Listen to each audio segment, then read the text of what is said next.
მოგესალმებით მეგობრებო, მე ვარ ფსიქოლოგი, ფსიქოთერაპევტი ვახო ჯაფარიძე და ამ ვიდეოში მინდა ვისაუბროთ იმაზე, თუ როგორ გავუმკლავდეთ დამძიმებულ ემოციურ მდგომარეობას.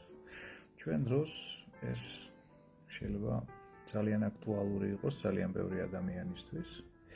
შესაბამისად, მინდა გაგიზიაროთ ძალიან მარტივი, მაგრამ ქმედითი პრაქტიკული რჩევები, რომელიც გვაძლევს საშუალებას, ყოველ შემთხვევაში მთლიანად თუ არ დავძლიოთ ეს პრობლემა, მნიშვნელოვნად შევიმსუბუქოთ მაინც სიტუაცია და მდგომარეობა. თქვენ კი ამასობაში, თუ არ გაქვთ ჯერ გამოწერილი ჩემი გვერდი, გამოიწერეთ, იმიტომ რომ ძალიან ბევრი საინტერესო და რასთავარია პრაქტიკული ვიდეო დევს უკვე ჩემს გვერდზე, სადაც შეგიძლიათ ძალიან ბევრი გამოყენებითი რჩევა და რეკომენდაცია იპოვოთ იმისთვის, რომ დაზოგოთ დრო, ფული, ენერგია და თქვენ თვითონ გაუმკლავდეთ საკუთარ პრობლემებს, ისწავლოთ პრინციპში ამ პრობლემების დაძლევა თქვენ თვითონ, იმიტომ რომ ჭეშმარიტი დამოუკიდებლობა არის ზუსტად ეს, ხო? როდესაც შენ თვითონ შეგიძლია მოუარო საკუთარ თავს. შესაბამისად, ამ კონტექსტში ამ ჩემი ვიდეოების მიზანი არის, რაც შეიძლება მალე დავიბრუნოთ მთლიანობა და სრული დამოუკიდებლობა საკუთარი თავის მართვის, ასე ვთქვათ, მთელი 100%. შესაბამისად, თუ გვაქვს დამძიმებული ემოციური მდგომარეობა, განსაკუთრებით თუ ეს გრძელდება თვეები და ხანდახან წლები, თუმცა სხვა მოვლენები ხდება ხოლმე ადამიანების ცხოვრებაში, ხო? პრობლემა იმაშია, რომ არა მხოლოდ აზროვნებაა გადაწყობილი, ასე ვთქვათ, ამ დამძიმებულ მდგომარეობაზე, არამედ სხეული, ასე ვთქვათ, და ჩვენი ჰორმონალური ფონი, ის ნეიროქიმიკატები, რომლებსაც გამოყოფს ჩვენი ტვინი. შესაბამისად, იმისათვის, რომ დავძლიოთ დამძიმებული ემოციური მდგომარეობა და ასე ვთქვათ, ტუნელის ბოლოში, ხო? სინათლე დავინახოთ და დავიწყოთ ამ ტუნელიდან გამოსვლა, ემოციური ტუნელიდან, ჩვენ გვჭირდება კონცენტრაცია პოზიტიურ მოგონებებზე, წარმატებულ მოგონებებზე, მაგრამ პრობლემა იმაშია, რომ დამძიმებულ ემოციურ მდგომარეობაში, ხო, რთულია პოზიტიური აზროვნება, რომ ძალიან ბევრგან შემხვედრი ეს რეკომენდაციები, გაიხსენეთ კარგი რამე, დაფიქრდით კარგ რამეზე, მაგრამ როდესაც ჩვევად გადაქცეული ეს მძიმე მდგომარეობა, იმ შემთხვევაშიც კი, როდესაც ფიქრობ რაღაცა პოზიტიურზე, კი, თავი ამაზე ფიქრობს, მაგრამ სხეული ვერ მოყვება ამაში, იმიტომ რომ სხეული თავისი სუნთქვის ტიპით, კუნთოვანი სისტემით, მთელი თავის ნეიროქიმიით გადაეჩვია უბრალოდ ნორმალურ, ასე ვთქვათ, ლაღ მსუბუქ განცდებს და მისთვის ნორმა გახდა ეს სიმძიმე. და ჩვენი ტვინი საბედნიეროდ თუ საუბედუროდ ისეა მოწყობილი, რომ მისთვის ნაცნობი და შეჩვეული ავტომატურად აღიქმება როგორც უსაფრთხო. და იმ შემთხვევაში თუ ჩვენ ვთავაზობთ, ასე ვთქვათ, რაღაცა ახალს, აი პოზიტიურ აზროვნებას მომავალზე, ხო? ერთი შეხედვით ეს კარგია, მაგრამ მეორე შეხედვით, როდესაც მომავალზე ვფიქრობთ, ჩვენი ტვინის რაღაცა ნაწილს, გამომდინარე იქიდან, რომ ეს არის რაღაცა ახალი სიახლე, ავტომატურად აქვს ამაზე ესეთი ცოტა ეჭვიანი რეაქცია, ეჭვის თვალით უყურებს, იმიტომ რომ კიდევ ერთხელ ვიმეორებ, ჩვენთვის ნაცნობი აღიქმება უსაფრთხოდ და ყველაფერი ახალი სადღაც იქ, აი ძალიან ღრმად ჩვენს გონებაში არა ტვინში, აღიქმება როგორც საფრთხე. შესაბამისად, ჩვენ გვჭირდება ესეთი სამი რაღაცის დამთხევა ერთმანეთზე. პირველი, ეს უნდა იყოს რაღაცა ნაცნობი, მეორე, ეს უნდა იყოს პოზიტიური და მესამე, სხეულს უნდა მივეხმაროთ, რომ მან შეძლოს გაგვიძება, ხო, აი ამ სიმძიმიდან, ასე ვთქვათ, გაზმორვა, გამოსვლა, იმიტომ რომ ამ დამძიმებულ მდგომარეობაში იდიოტურ გადაწყვეტილებებს ვღებულობთ, როგორც წესი, როგორც გამოცდილება გვიჩვენებს, ხო? ან ასე ვთქვათ, ცუდ გადაწყვეტილებებს ვღებულობთ, ან კიდევ უარეს, გამოსავალს ვერ ხედავთ ხოლმე და ამ შემდეგ, იმიტომ რომ ეს თრგუნავს აზროვნებას. შესაბამისად, რა უნდა გავაკეთოთ პრაქტიკულად იმისთვის, რომ დამძიმებული ემოციური მდგომარეობიდან გამოვიდეთ.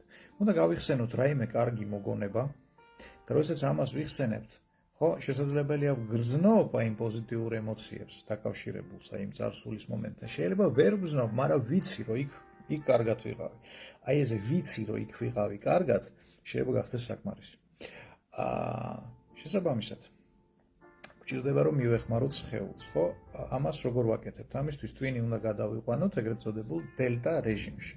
არის გამმა რეჟიმი, როდესაც უკიდურეს სტრესს განვიცდით და ჩვენ გვჭირდება აბსოლუტურად საპირისპირო მდგომარეობა, ხო? მოდუნებულობა გვჭირდება, ოღონდ ისეთი არა რომ მიგვეძინოს ჯონჯოლებში, ასე ვთქვათ. როგორ ვაკეთებთ ამას? შეგვიძლია გამოვიყენოთ, ასე ვთქვათ, რამდენიმე მოძრაობა. სხეულის მოძრაობით კეთდება. ერთი, ეს არის ასეთი მოფერებითი შეხება ხელის გულებზე, ეს ერთი.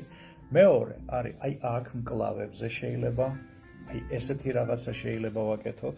ან შეიძლება ვაკეთოთ აი ესეთი მოძრაობა, ოღონდ ხელები სუფთა უნდა გქონდეს, სახეს რო წეპიდებთ ხელს, ბუნებრივია, ხო? ან აი ესე ცხვირიდან ყურებისკენ, ხო? აი ესეთი ნელი, რბილი მოძრაობები, რომელიც უფრო გავს მოფერებას და არა დაზელას. შემდეგ დავიწყეთ აი ესეთი მოძრაობა.